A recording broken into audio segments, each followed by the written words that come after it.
Pemirsa, BMKG telah memprediksi cuaca buruk melanda Bali, khususnya 4 daerah di Bali, yaitu Karangasem, Buleleng, Bangli, dan Tabanan bagian utara. Sektor pertanian sebagai penunjang utama kebutuhan masyarakat perlu mengantisipasi cuaca buruk agar ketahanan pangan tetap terjaga. Kepala Bidang Produksi Tanaman Pangan dan Hortikultura Dinas Pertanian dan Ketahanan Pangan Provinsi Bali, Iwayan Sunarto mengatakan, petani di Bali telah dibekali dengan kearifan lokal menghadapi berbagai musim. Seperti musim angin kencang yang biasanya terjadi bulan Mei, petani menyebut musim layangan.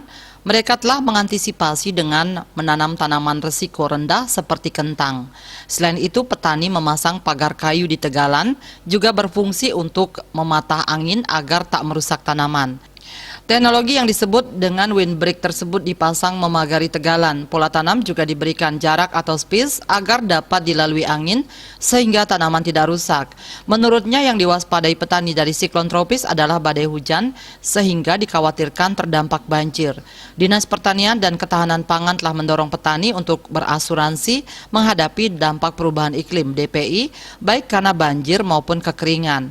Asuransi tanaman padi OTP 80% disubsidi pemerintah, premi yang dibayar petani hanya 20%, sehingga terjadi kerusakan tanaman padi akan di-cover oleh asuransi. Jadi petani hanya membayar premi Rp36.000 per musim tanam. Citamaya, Bali Post melaporkan.